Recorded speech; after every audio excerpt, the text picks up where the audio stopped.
Welcome to Reclaim, a podcast for women, by women, on conversations that matter.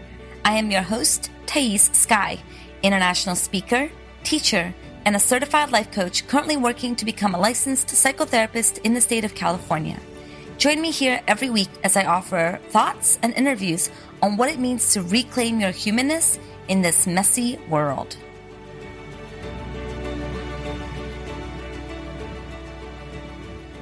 Hello, everybody. Thais Sky here. Welcome to Reclaim the Podcast. I am your host, Thais Sky. I'm so thrilled that you are listening in to this episode. I have a really fabulous interview coming your way soon. But first, some words. I have to say some words. I am a wordsy person. I love my words. I have lots of words to share with you.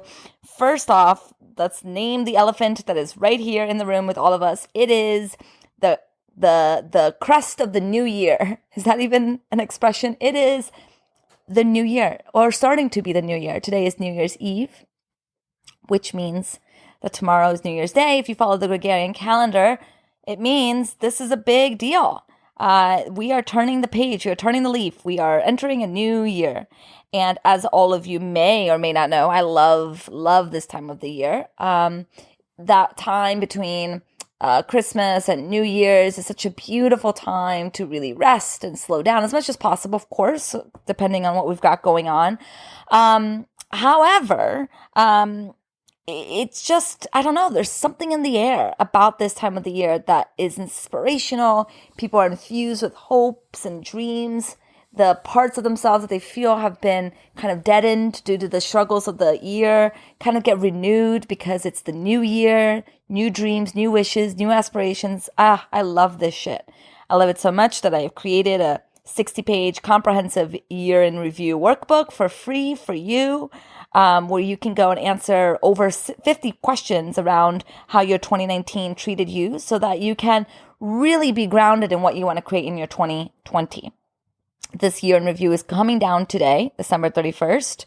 So if you want access to it, go grab it now, thaissky.com/review. You can also go to the show notes and find the link there. I love this year in review. This is, I think, the third year. 2017, 18, 19. This is the third year I've created this workbook. And every year it gets bigger and bigger. More questions, better questions to support you in your deepening. There's also meditations, rituals, all of the things. So go get the year in review workbook. I cannot promise I will be doing this again next year. I may, if I'm ambitious in 2020, create a physical workbook for all of you. But I don't know. I don't know what's going to happen this year. So if you want this review, go get it now. thaissky.com/review. There is one thing, however, around this time of the year that pisses me the fuck off. I can't stand it. I'm very much not on social media, or try not to be much on social media around this time of the year, because there's a lot of really tremendously well-meaning people who write things that just really annoy the crap out of me.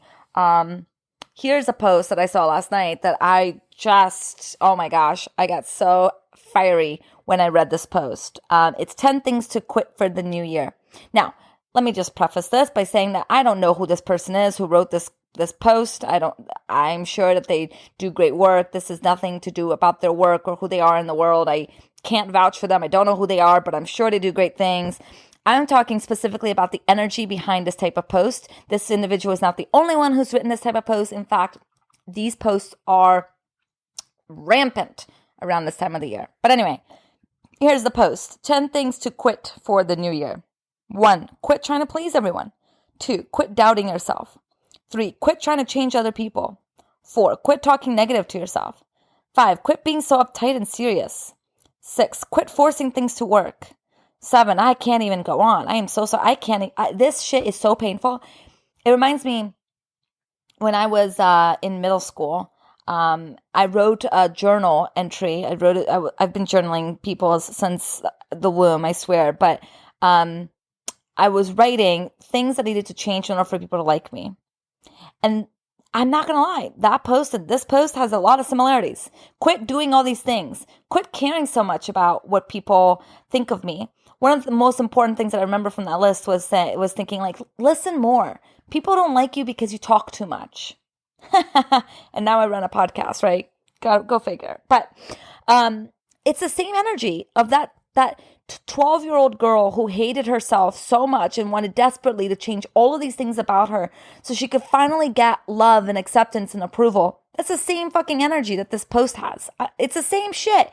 It may come from a more enlightened individual. It may come from an adult that, kind of, I guess, knows better. But at the end of the day, the energy is the same, which is you need to stop doing all these things if you want to be happy. You need to improve your life in all of these ways. You need to force yourself to be something that you're not. And you need to do it by time is a construct, moment of time, right? Like December 31st at midnight, you need to stop doing all these things that you've been doing your entire life based on very valid reasons, because all of our defenses stem from very important aspects of our protection. And you need to now do all of these things. You need to stop caring about what other people think about you. Has anyone ever stopped caring by being told to stop caring? No.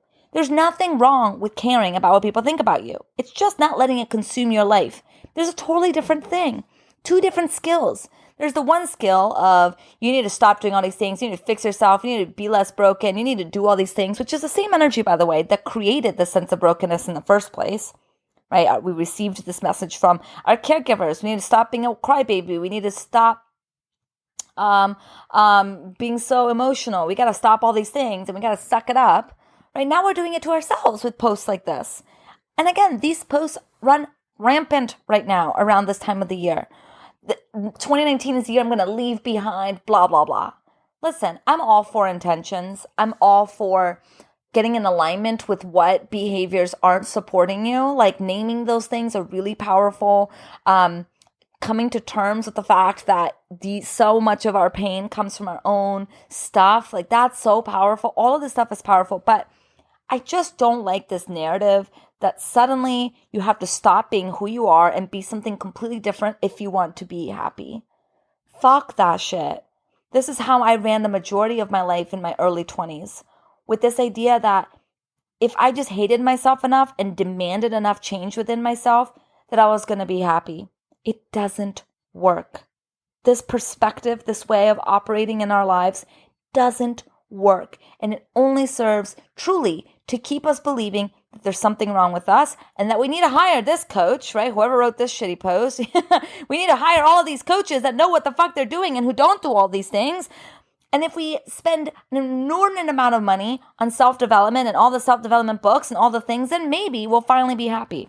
This is how the self-development industry keeps people hooked, right? Stays relevant. By continuing to point out that if you were to just stop all of these things, everything would be better. Now, you're saying to me, I know, I can feel you're thinking, but Thais, I don't like myself. The things that I do creates pain in my life. And I don't want to be in pain. And I don't want to hurt the people in my life. I have to stop doing this. I have to quit trying to please everybody because pleasing everybody is causing me to be so unhappy. Okay, valid. I hear that. Granted, there are aspects of ourselves that we want to change. That is okay. That is valid. But I think it's important the way that we approach the change. Do we approach the change from a place of self-hate and demanding that we try to do things that we've been doing our entire lives and then obviously we're going to fail and then we're just going to continue to maintain the broken cycle? Or can we enter a place of change coming from our fullness, coming from our wholeness? My teacher, Tara Brach, calls it the spacesuit self, right? It's when we take ourselves to be the small part of ourselves that's broken and in pain. When we take ourselves to be that person, everything is big, everything is overwhelming, everything is broken. When we take ourselves to be that small collapsed person inside of us, we limit what we can see and what we believe. The invitation then is to practice stepping more and more into the truth of who we are, into our vastness, into the sense within us that we have overcome so much suffering and we will continue to overcome so much suffering because we are resilient, we are strong, we are capable, we are brilliant. We do not need to believe that we need to quit all these things in order to be happy. Our happiness lies within us, in who we are right now. We just have to practice accessing it, trusting it, opening up to it, knowing that the truth of who we are is that we are so much more than the pains, the trials, and tribulations of the human experience. You know me, I'm all into psychology. I'm so close to being done grad school, getting my master's in clinical psych. I love psychology. I love the complexities of being human. And the only way I can make sense of all of the challenges of our psyche is by contextualizing it from the place that we are so much more than just our minds. We are so much more than just our minds. So, my loves, as you're navigating this new year, if you're thinking about resolutions, if you're thinking about the word of the year, if you're thinking about your intentions, your goals, whatever words you place, see if you can touch base with the part of yourself that's full, that's whole, that's vast. We all have that place within us. I can access it when I watch the ocean, when I see the waves. And remember that those parts of me that feel broken, that feel collapsed, those are the waves, but the waves are a part of the greater ocean. You cannot separate the waves from the ocean. And we are that ocean. Just because we forget it doesn't mean it's not the truth of what is here. And so it may be valid in the moments to believe that we need to fix all these things. And if we only lost 20 pounds, everything would be better. And if we only changed these things about us, we would finally be in a relationship. And if only we just stopped caring what other people think, then we would finally be free. Let me tell you, you're free right now. You're free right now because you are in your vastness right now. You are in your fullness right now. Nothing has to change in order for you to access this place within you. Nothing. You are so strong and capable. And so let us move into 2020 with a softness, in a belief in our vastness. Let us move into our 2020 knowing that we don't have to make these bold declarative statements about who we need to be, because who we are right now is enough. We don't have to believe in our depravity. Is that even a word? We don't need to believe that we are broken in order for us to expand into our fullness. We are full right now. Okay. Enough of my rants. Let me bring on Ailey Jolie. Let me find her bio here for you.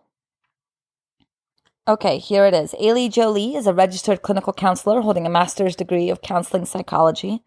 She is enrolled in a joint Master's of Arts and Doctorate in Depth Psychology with emphasis in somatic studies program at Pacifica Graduate Institute. She holds 2 honors bachelor degrees in the fields of women's studies, communication, and psychology from the University of Ottawa. She is a member with the Academy of Eating Disorders and Eating Disorder Hope, an affiliate of the National Eating Disorder Association. Her education and life experience led to a specialized clinical focus on trauma integration, disordered eating, and pregnancy loss.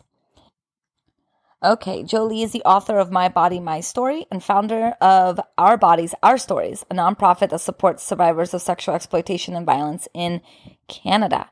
So obviously, Ailey is very, very accomplished, very brilliant in her insights, and she shares a lot of thoughts around embodiment, eating disorders, sexual violence, mindfulness, all of the things. I really look forward to hearing your thoughts on how this episode lands for you. So make sure to talk to me on Instagram at I am Thais Sky. And just a final reminder to get that year in review. If you want it, it's coming down tonight. So go to thaissky.com/review. And as you're listening to this conversation, I want you to be thinking about your 2019, entering your 2020, thinking about your body, thinking about your spirituality, thinking about your fullness, and what type of energy you want to carry into the new year.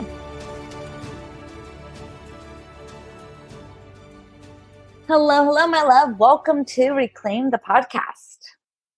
Oh, how are you today? I'm doing fabulous. My hair is wet. I just got out of a shower, and I feel like showers are one of those things where like I'm like, oh, do I really want to go take a shower? But then every single time I'm in the shower, I'm like, why don't I shower every moment of every day of my life? But I'm really excited to have you on. I'm a big fan of your work. And so for people who aren't familiar with you, share a little bit about yourself. Yeah, so my name is Ailey Jolie, and I live in Vancouver, BC. Presently, I work as a therapist, psychotherapist, mostly somatic based. So when I say that, I mean we're working at how the body stores our lived experiences of trauma instead of approaching things from a cognitive or a narrative based place. I'm really going into that felt sense of the body. Additionally, I'm also completing a program at Harvard Medical School, so I do some research as well. But everything that I do really focuses around the experience of femme identifying women with the experience of sexual violence or eating disorders. So that's kind of Mm. my work in a nutshell. Yeah, I love that. And we talked a little bit before we started recording about the intersection between the two and how that's the a little niche that you found yourself in. And so I would love to hear a little bit more about your experience of what does that intersection look like for so many women? Totally. Most of the women that I find come into my office or find me have, for the most part, gone through eating disorder treatment in the past. So this could be a residential program, this could be a hospital program, this could be outpatient for years. However, despite being steeped in therapy and recovery work, I never had the opportunity to speak about what laid the foundation for the eating disorder. And a lot of times that's sexualized violence, either in childhood or in an adult life. And so I end up working that space between, like, how did this violation of the body by someone else end up coming to be something that was mirrored through engagement and actions of the woman, and how can we unpack this to understand and actually, more than have a stable recovery, have an embodied life, where there is a relationship with the body and that sense of autonomy, which is often so violated, obviously in the experience of sexual violence, but even more than that, is really mirrored again in the experience of living with an eating disorder. So that's most of the work that I do, is with people who have gone through a traditional recovery process and yet didn't get to actually name what happened before the eating disorder happened. Do you feel like there's a correlation between the two? Like, I imagine because there's a disconnect with the body through that sexual violence, that maybe disordered eating feels like maybe like a punitive way of navigating the body, or a sense of attempting to gain control after an experience that invites so much of the feeling of being out of control. 110%. So Yeah. yeah, in North America, we know 1 in 3 women will experience some form of sexual violence. And we look at the research of eating disorders, specifically bulimia. Women with bulimia are 5 times more likely than the general population to have experienced sexual violence or childhood sexual abuse. So the statistics like that are also really hard to come by, and they have to be taken with a grain of salt, because oftentimes when someone is that steeped in an eating disorder, this isn't the time that they're going to have conscious awareness or the central nervous system regulation to really go into that trauma vortex, because they are, like you said, really trying to find that sense of control, find that sense of agency through food. And also there's that other place, if we take Freud, who has its own issues, but we'll take Freud and that issue of the repetition compulsion, right? There's this violation of the body, and it's like, okay, well, I'm looking for mastery. I'm trying to figure this out. And then that ends up getting, tied into this relationship with food that's also equally detrimental. Neuroscience has now kind of validated that place of getting addicted to physiological and neurophysiological states of the body. And I feel like there's a giant piece to be discovered there in regards to sexual violence, and continuing that with an eating disorder, since both are still so body-based. I love that. I actually didn't know that was Freud who kind of Yeah, named that. So good to know. Good old Freud. And so what does it look like for you? Because somatic healing is so body-based, yeah. but also sexual violence and eating disorders are so cultural-based. Mhm. How do you, in the room, kind of address and untangle those two forces? Yeah, so the lens that somatics has really given me is that all of our sociocultural constructs, our institutionalized patriarchy, like all of that lives within our body or our soma. So we are not separate from culture in any way. So when we are working with the body, as much as I think I'm working micro with one individual, if we take a systemic lens, I'm also working macro by working with that one individual in the essence of getting to touch on all of the political factors that have structured their body that they continue to enact out, which perpetuate certain systems. Mm-hmm. So the body based, they seem so separate, but when you get into somatics, what I love the most about it is that it really privileges that the political is deeply personal. Mm. And I love that lens and that blending of both and getting to hold the messiness of that with clients. Yeah, I love that. I'm curious, what moved you into going into this work? I know that that's a really big question. So just whatever you feel called to share around like what pushed you towards becoming a therapist and then working with the specific population and with the specific modality. Yeah, definitely. So it comes from my own lived experience, which I'm very open about, and have a nonprofit to support survivors of sexual violence, really stemming from my experiences of sexual exploitation. And what I found is I coped with those through food and body. Found a lot of industries, the entertainment industry, that really praised how I was acting with food. When I went to seek help, it was kind of this discongruent experience where there's this time where I was in therapy and all we were talking about was the sexual violence and nothing was really getting better there. And then I kind of fell into eating disorder recovery, and no one for years, despite being exceptionally well-trained therapists, well educated, no one would talk to me about the sexual violence I had experienced. And It was, yes, I recovered. I gained weight. I had healthy meals, but my relationships with men were still deeply challenging and deeply painful. And it wasn't until I went to a trauma-informed treatment center and had, their setup was multiple therapists. So you would work trauma with one, eating disorder with one. It was different. And I had a male therapist very confidently say to me, in this room, we're not going to talk about the eating disorder.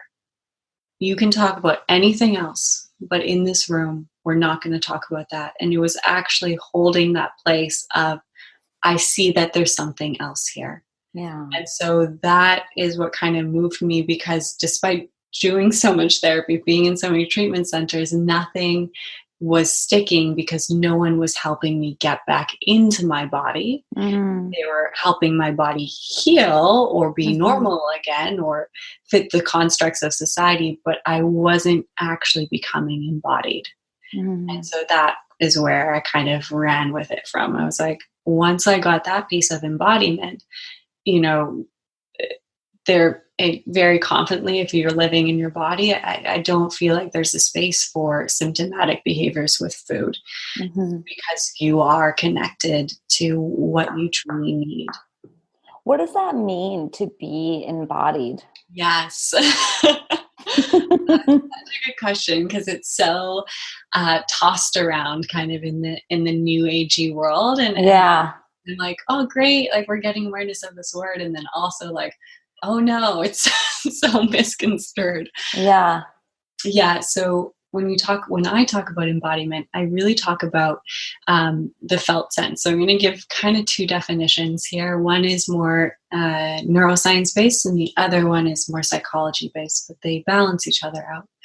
So that sense of embodiment from a neuroscience lens is your ability to have what we call interoceptive awareness. So can I notice the hunger cues? Can I notice my fullness? When I slow down, can I feel my breath? People with trauma typically can't do interoceptive awareness. The next one we have is proprioceptive awareness. So when I brush my hand against my other hand, do I feel something there? Do I feel the heat of the two? So touch. And the third is exteroceptive awareness. So sense of sound, of voice, smell, and all of those things.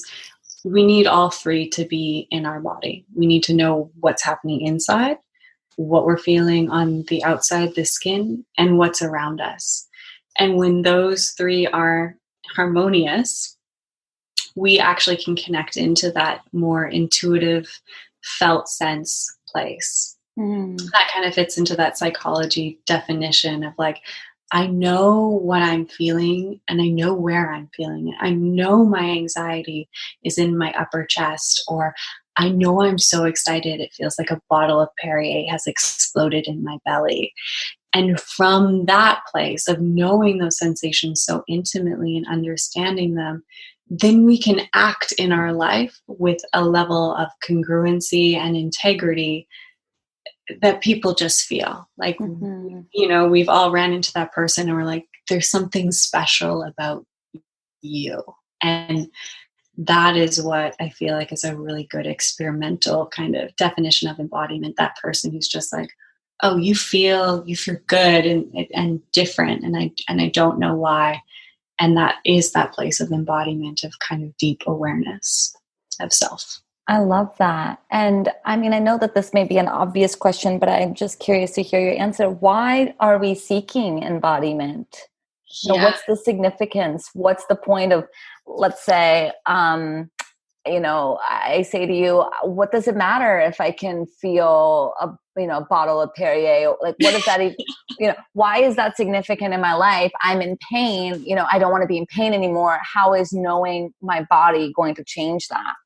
Yeah, so there's a few things that it trips up in the brain. So when we have interoceptive, proprioceptive, or exteroceptive awareness, we're stimulating the insular lobe. And when we stimulate the insular lobe, the activation in our amygdala, so our fear response, automatically goes down. When that happens, we also trip up our prefrontal cortex to think more logically and more rationally. And that puts the sympathetic nervous system in a more rest and digest kind of state. So we calm down, we slow down. And from that place, we move out of reactive behavior. So out of like, oh, I just need the Louis Vuitton purse, like, because I feel anxious and she has one, and like, it's like, oh, I feel insecure. I don't need that. And that's like a one micro, but just if we think larger in the sense of eating disorders, it's like all that panic, all that stuff happening inside, there's maybe a desire for symptom. And it's like, okay, can I feel my hands? Okay, I'm starting to slow down my brain, my amygdala is calming down. Okay, and now I can make a more congruent choice that's aligned with recovery and not the perpetuation of my harm. And if, we were all embodied or more embodied, just think of how different the world would be in regard to like consumerism or capitalism or our political realm if we had that ability to really slow down and calm our fear response and make a wise choice that's in integrity. Yeah, I really hear that. I think sometimes it can be hard when we're, in pain. We want a quick fix. We want, which is why we're going for food in some ways, in the first place. We want something to kind of numb out the pain. And so it's hard to, when we're going into this work, like going to a therapist, going to a healer, going to a practitioner of some kind to support us in our healing.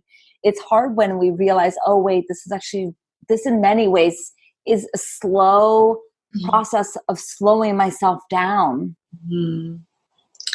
Yes, totally. And also getting to know those places.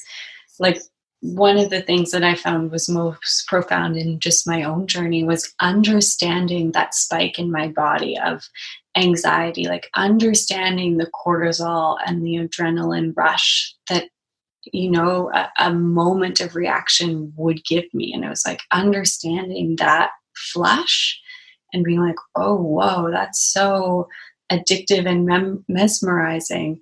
And understanding like, that's not bad. That's always going to happen. And I can still take action from there. But just because I'm flooded with adrenaline and cortisol doesn't mean that I have to follow that completely through, or get lost in it, or make a story that I'm now this person who reacts this way all of the time. right? And so it's finding that place of kind of more witness if we take a Buddhist lens. Yeah. I know for me personally, when I first went in for support around my disordered eating, I found myself being very just able to, not able, jumping everywhere, like coming in with like so much content and so much things that are happening to me. And now that I sit on the other side and I listen to so many people come in, having had eating disorders in the past or disordered eating in the past, I noticed this similar kind of dynamic within them as well, which is this kind of out of body living. Everything is so fast paced, everything is so quick, and the thoughts and the things and the reactions that we're not actually residing in our bodies because we can't, because it doesn't feel safe. It doesn't feel like a place that we want to land in. And so when we start listening to the body, it's so interesting how, just speaking for me personally, it was so hard because I had a hard time comprehending that the pace of the body is so radically different than the pace of the mind. Yes. Yes, the two of them are definitely on different speeds.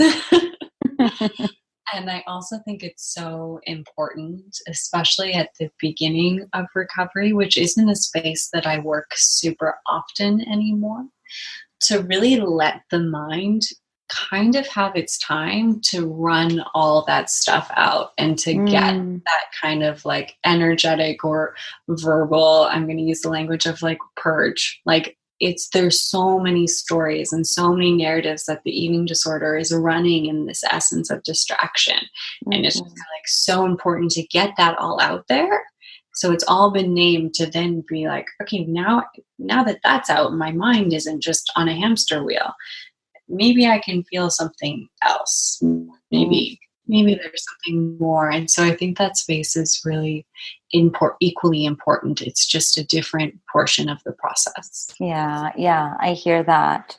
And so for people who are listening who have navigated kind of both of these experiences, either are or have navigated both of these experiences, what would you kind of recommend as like not a first step, because obviously that it really depends on where you are in your relationship with yourself, but like what have you found to be a way of thinking about it, or a way of sitting with it, or a way of relating to it that that has been really helpful and therapeutic for people? In the essence of like coming into your body, is that? Yeah, I think the first step is always just acknowledging the wisdom of the body. Like, let's start there and acknowledging that. And I often give my clients, and I'm very blessed, I have very eager clients who are eager to learn. And so I have a good list of somatic resource books for them to read that are interpersonal neurobiology informed.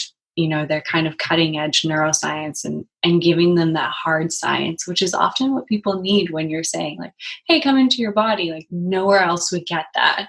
Everywhere else we get the like, just do more and think more and it will all be okay. It's like first just setting that groundwork. And then from there, I find, and it's actually what I love most about my work, is understanding how important it is to leave your body, and that there is nothing, absolutely nothing wrong with that. That there are experiences in life that happen to us that are too painful to be present for. And that is actually a beautiful gift, that our psyche can do these things like disassociation or eating disorder development to cope, to keep us safe and serve us until we no longer need them. And that is a very different approach from a lot of how we view eating disorders or disassociation, because it removes the stigma and the negativity from them. It goes into that place of like, wow, how wise were you to use this thing to help you cope with something big? And how wise are you now that you know that you don't need it anymore? Mm-hmm. Great. What other tools would you like to supplement in?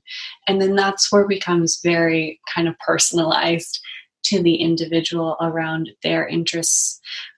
You know, are they extroceptively aware? Meaning, are they a smell person? Do they like sound?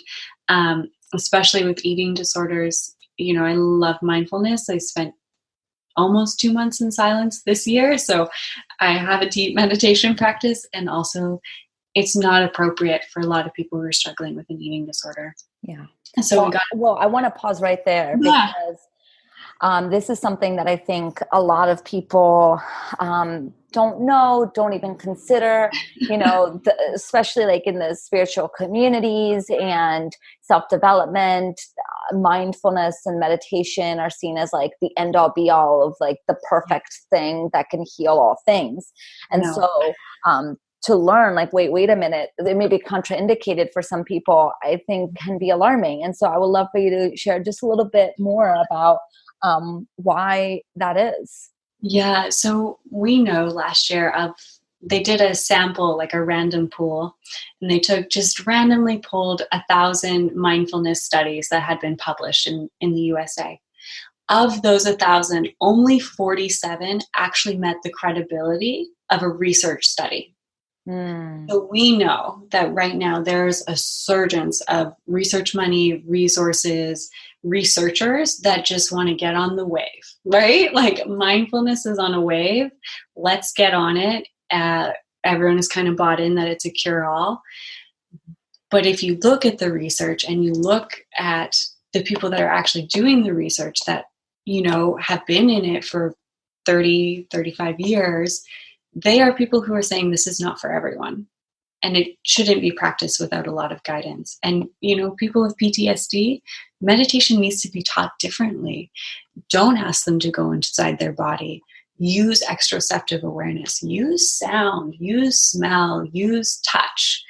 But asking someone to go in when they have so much anxiety and turmoil can just lead to further disassociation and further splitting.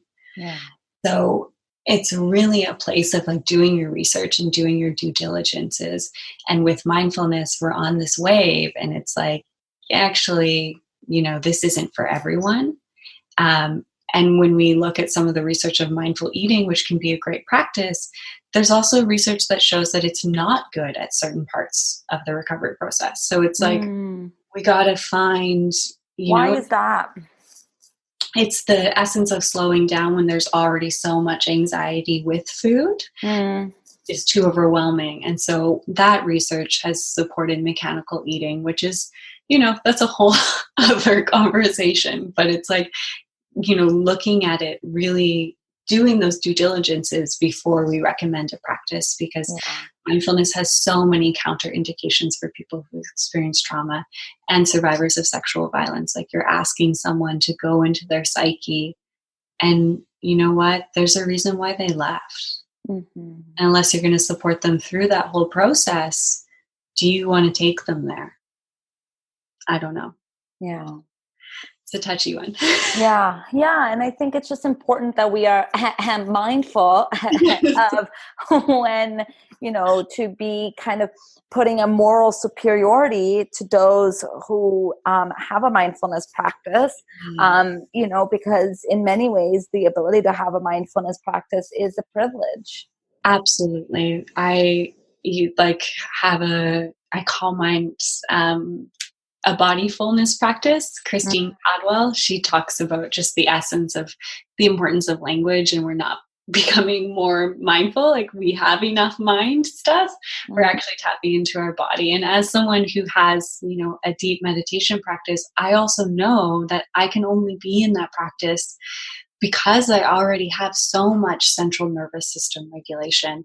And I couldn't even imagine what it would have been like a decade or 15 years ago for me to be in a meditation class. Like, it would have been a nightmare because I wouldn't have been able to tap in, or it just would have been so overwhelming. And oftentimes I have clients who, come in and they're really nervous about that aspect, because I do teach meditation quite commonly, and they're scared. And I'm like, yeah, like, or they've had bad experiences. And then it's that place of providing some psycho ed and being like, mindfulness isn't just sitting there closing your eyes. Like, there's so many other ways to do this, and you don't have to do it either. It may not be the tool for you. Mm-hmm. Yeah. And I love that approach of, that it's a tool. It's one thing that we can pull out of, and we can see if it supports us. And sometimes it's the wrong thing, and that doesn't make the tool wrong.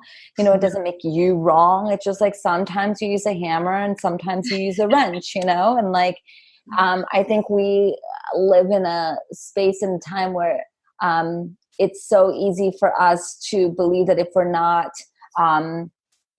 if we're not doing what kind of the Instagram thing is, then we're defective or broken, as opposed to considering, well, maybe it's just like considering the discernment of like, maybe that's just not right for me. And that doesn't mean that means something about who I am as a person. Mm-hmm. Most definitely. Yeah. The Instagram culture of self-care and mental health is quite problematic in a lot of ways, just in the essence of commercialization and capitalism. It's, mindfulness has just become the new thing that everyone does or everyone is selling. And it's like, I don't know. Mm-hmm. It's just a tool of many. Yeah. And so a little bit of a shift, but not far. I get this question a lot, and also contemplate this question in my own life as, someone who has, let's say that there's an individual who has recovered from an eating disorder, and they are now in a place where they are wanting to use food as medicine, so to speak. They're wanting to be more discerning in terms of what they eat. But then they find that every time they start being kind of quote unquote discerning, those old thoughts, eating disorder thoughts, start coming up. Mm-hmm. And I'm curious, like, what your thoughts on that are. Is there a space where you can enter any type of lifestyle? I don't want to say the word diet, but we're going to go with the word diet, lifestyle change, diet change, that doesn't activate your old patterns, and what does that look like?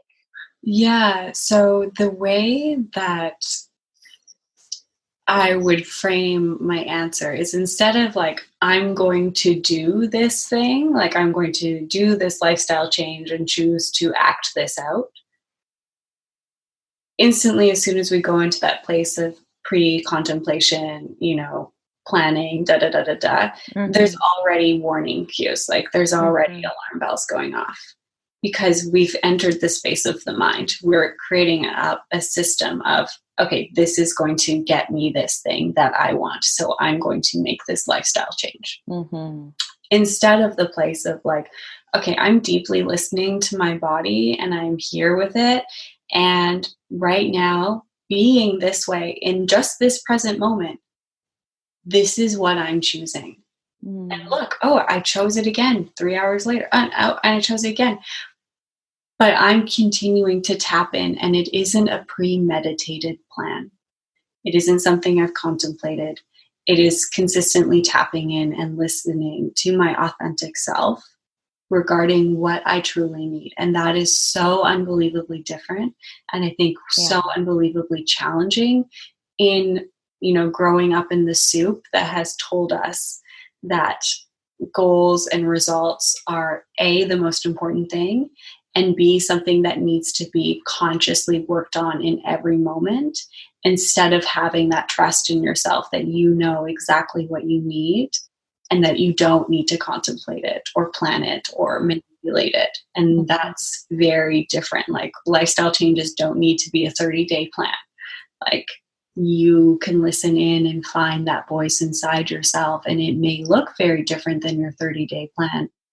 And that's kind of the point, because it's coming from within you, right? Not something you're accepting from the outside and forcing on yourself. Yeah. If that makes sense. Yeah, I think that makes a lot of sense. And I think, on point with that, it's really about the flexibility of listening to the body instead of instilling a structure that the body may or may not respond to.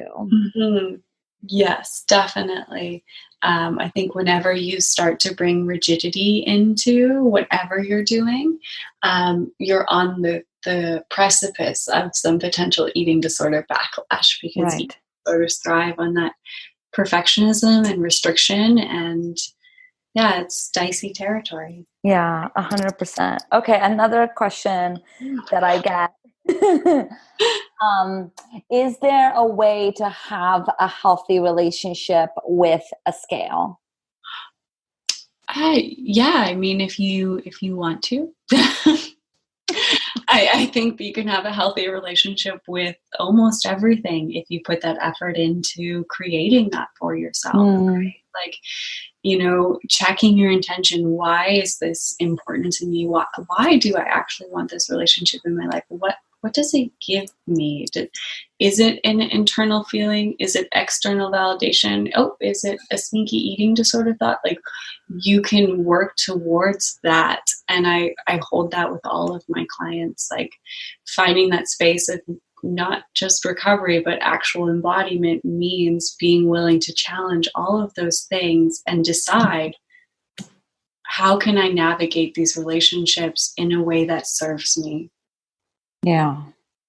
So, I mean, if you really wanted to, yes, but also the intentions behind it and staying integral with that, for sure. Yeah. And that kind of piggybacks this idea of like abstinence in other realms of addiction. The kind of go-to recovery model that our culture knows is abstinence based. But of course, we can't abstain from food, even though we try. Hence the eating disorder. But we can't. We have to eat, and we have to make decisions around food every day. And I think the scale, in some ways, can be like addiction. Like, it can be addictive as a metric to our validation. So does that mean that abstinence is the only way to go? I don't know. I think it's different for everybody. And we can't deny that for many, many people, it doesn't matter what they do, they live a better life without that addictive substance in their life. Yes. And that may include, for some people, a scale. Yeah, I like the analogy. I had a client once who, she described it. She was like, in the same way an alcoholic would, an alcoholic, it's problematic when an alcoholic goes to the bar and they're sober. She's like, that's the same way me and the scale are. And I was like, I just really love that. True. And it was just so sweet. And I was like, I just really appreciate the sentiment in that. Like, it's not problematic, but it's questionable. Like, Yeah. right? Yeah. Like, what you doing there? Like, it could be okay, but we're not sure. Like, right. And no. I love that. And I also wonder, like, how underestimated are the statistics on eating disorder and disordered eating? I mean, I personally have not met one single woman, and I've met hundreds, who has an uncomplicated relationship with food. Mm-hmm. And I wonder, by kind of making eating disorder be its own category, kind of that's out there, via the DSM, that we ignore the massive number of women who have unacknowledged issues with food simply due to cultural and familial influences. Yes, 110%. Like, when you look at the statistics in Canada, it's like 50% of young girls have been on a diet before the age of 8, I believe. Like, that's crazy. Like, that's, what?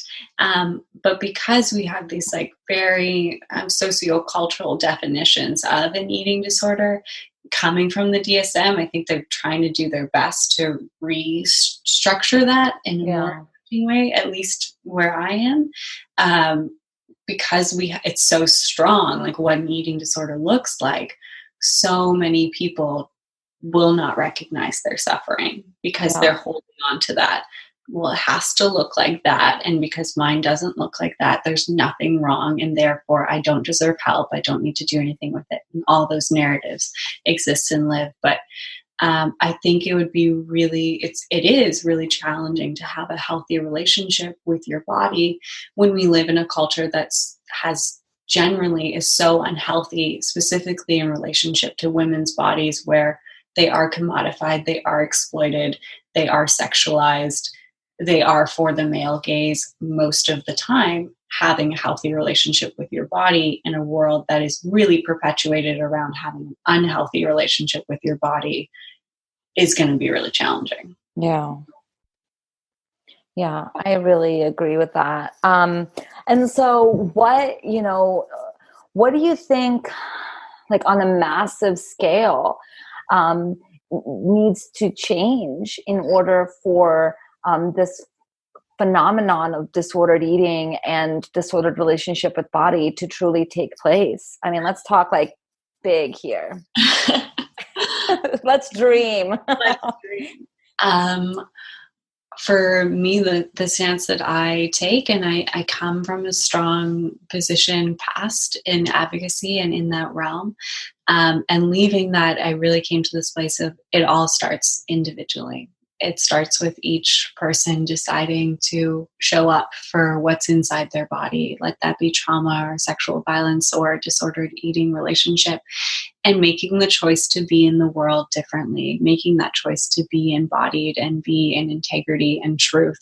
And if you are there, it's so hard to fall into those traps of, sexual objectification or exploitation, or, all of those other ways that women's bodies are commercialized. It's really hard to fall into that when you actually privilege the relationship you have with your own body and no longer see it as your vehicle in the world to get what you want. Yes. And so that's the place that I take, is just this starts with each of us doing our own work and representing women differently and taking the opportunity we have to do that now, whereas generations ago we didn't have that. Yeah. Yeah, I love that. It still blows my mind how often I will see my body as a nuance, and I've been doing this work for forever. And there's still times when my body sends me a message and I'm like, no, I don't want to hear it.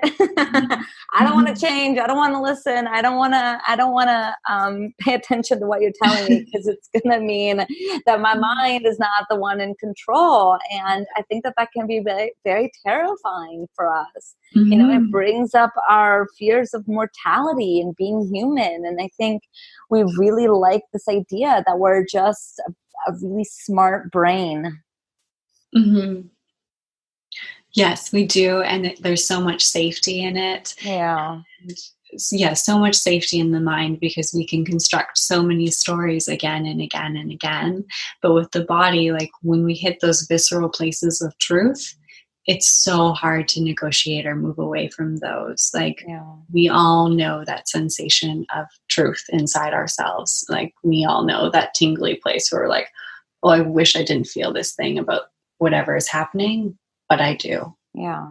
And it calls us to act in a way that the mind can manipulate us out of action. Yeah. All right. Well, shifting focus just a little bit, I would love to hear for you, having been a survivor of both sexual violence and disordered eating disorder, I wonder how it is to hold space for so many women talking about their own experiences, and how to hold that space. Does it stir things up within you, and how do you kind of manage that? Yeah, it's such a beautiful question. It does. I could not say that the stories that I hear from my clients do not deeply touch me. They do. And I hope that they forever do, because stories of sexual violence or being disconnected from the body is a birthright in my mind. Like, having a sense of embodiment is a birthright. And we live in a world where that's taken from so many people again and again and again. Where I am now as a therapist and getting to hear these things, it just feels like the biggest gift, to actually get to be with someone through their process of healing, and hear the story about the client who, had an eating disorder or because of a date rape, and like now as a boyfriend and had their first orgasm. It's like, yay! Like, I get to walk through and witness someone come back into their body and have a quality of life that they didn't even think was possible pre-leaving their body. Mm-hmm. And in that way, it continuously motivates me to do my work, to show up more and more in my body, more and more in my truth. I don't take what my clients tell me lightly. It deeply impacts me. And, specifically because I work with so many survivors of sexual violence, I have so many beautiful, healthy, masculine men in my life as friends to really counter that energy of how the masculine is defined. And, it shows up in my personality as being more in that masculine figure than being so feminine, despite my voice being that way. My stance is often more in that masculine place to start mirroring some of that to my clients in that healthy, attuned way. Mm. And have you noticed, has there ever been a story or something that kind of activated your own trauma and your own past experience where you realize, oh, I still, need to make sure I'm tending to this? There isn't one that like pops inside my head of like, yeah, that client, like it got really messy between us. Mm-hmm. But when my clients share their story, like I'm in every session, I have that moment every session of like, oh yeah, I feel that too. Like, yeah, I've been there. Oof. Yeah.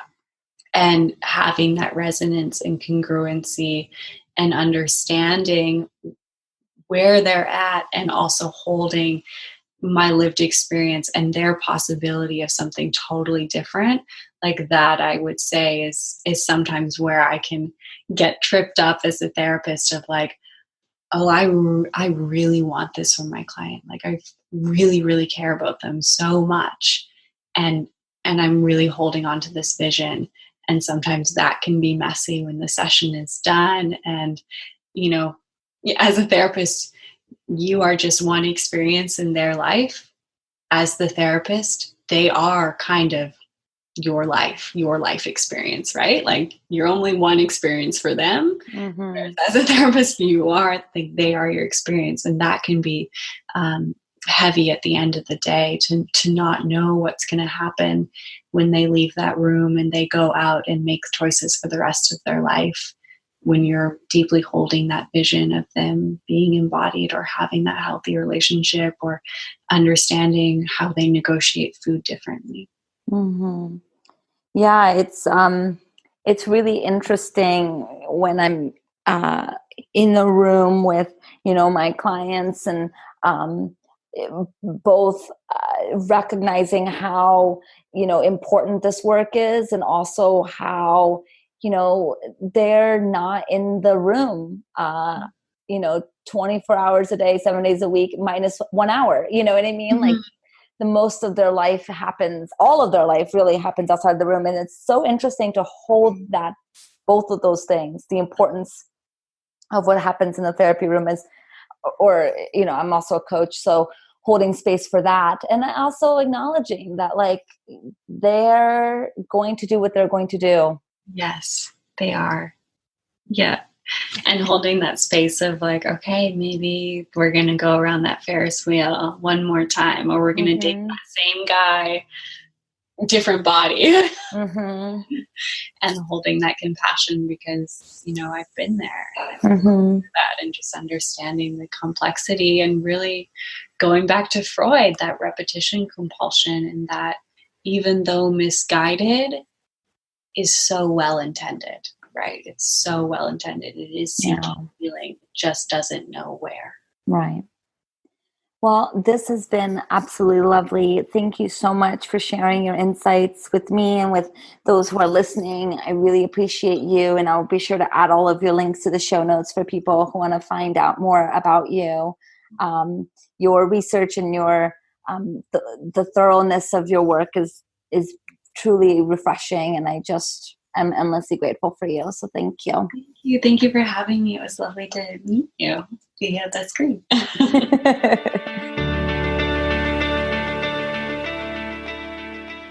Thank you for listening to Reclaim the Podcast.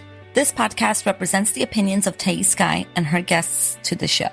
The content of this podcast are for informational and educational purposes only and is not intended to be a substitute for professional psychological, psychiatric, or medical advice, diagnosis, or treatment. Always seek the advice of your physician or other qualified mental health provider with any questions you may have regarding a medical condition or mental disorder.